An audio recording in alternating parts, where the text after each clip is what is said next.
Alrighty guys, let's feed this old gun something I'd say it's never had before.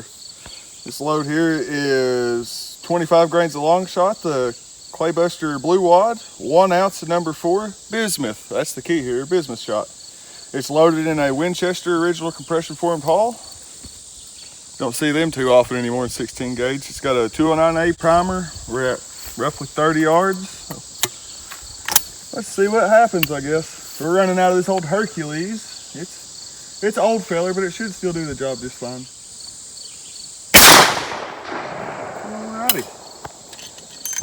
Oh man. The hull crumbled. Well guys, that's one for the blooper reels. Yeah. Let's go see this pattern though. Man, that's a good pattern. Yeah. Out of a modified choke. Y'all seen this old gun 100 times, but it is ancient. Yeah. It's an old Hercules. That is a good pattern. Yeah, not bad at all. When you are going for a waterfowl pattern, that's what you want right there. You don't want something that's so tight like a turkey load. Let's see here. You want this. 1, 2, 3, 4, 5,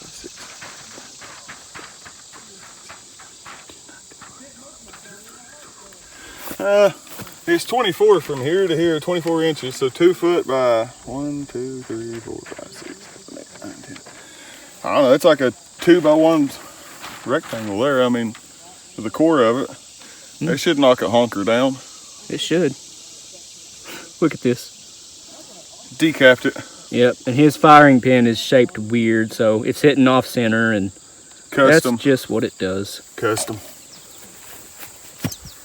Here's 1.25 ounces of number 4 Bismuth in a once fired Federal with a 209A primer. We have 41.5 grains of little gun, the BP 1680 wad, and it's half cut, 4 pedals, 1.25 ounces of number 4 Bismuth. Using my base state, it's an H&R model 1908. It has a improved modified choke. Once again, 30 yards, and we are using a rangefinder.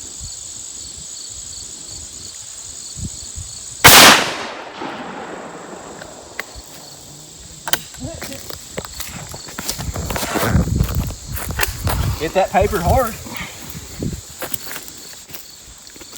Oh, looks great. Yep. Primer's still around.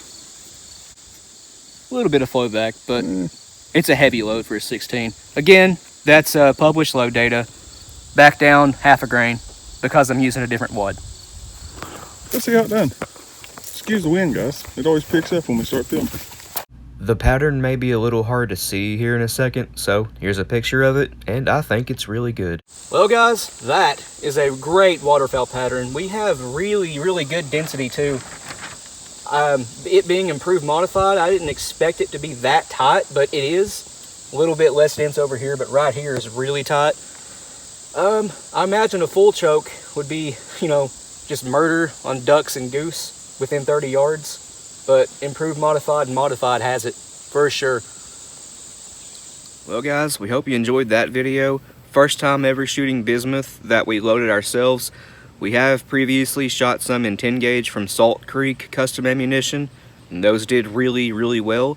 But yeah, first time shooting our own hand loads. In my opinion, those did really well for 30 yards. Again, we were using a rangefinder, so yeah, exactly 30 yards right on the dot, and both performed very well. Now, the reason that the case head came off on the one Josh fired was because his gun has a little bit of what's called an off-the-face issue, where there is a small gap at the breech face and the back of the chamber, back of the barrel, I should say. But yeah, that's why it came off. We can fix that. We are working on fixing that. It's not been so much of a problem before, but with these old compression form shells, I guess the adhesive that holds the case head onto the plastic, it's just gotten a little bit old, and it seems that in his gun at least that has the off the face issue, it can come off sometimes. We fired a whole bunch of those, and that's not happened before. But that was the first time we have shot them out of his gun, and as soon as we did, the case head came off. You guys have seen before, whenever we shoot anything out of Josh's 16 gauge single shot, doesn't matter if it's factory or light hand loads, it always kind of deforms the brass a little bit, and you get like a really weird firing pin indentation. And again, that's because it has a custom firing pin. It was a cone shape whenever we got it, and it was sticking out too long. You could barely even close the gun, like close the barrel. So we had to custom shape it down to fit, and it's still striking a little bit high on the primers. We can work that down to hit more center, but I don't think we really need to. It's setting the shells off every time. It just looks weird after you fire them.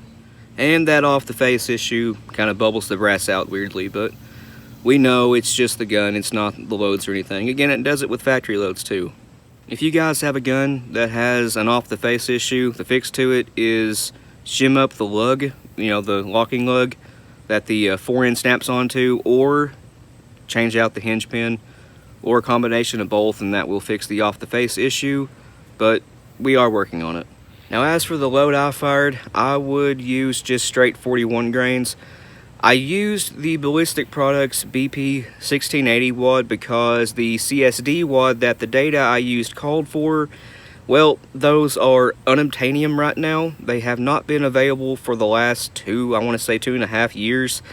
They are not discontinued, they are just not, it seems, in production right now, so I had to use a different wad, but like I said, back your powder charge down to maybe 41 grains and you should be good to go. Anyway guys, I guess I'll end this one here. Please like and subscribe, we always appreciate that.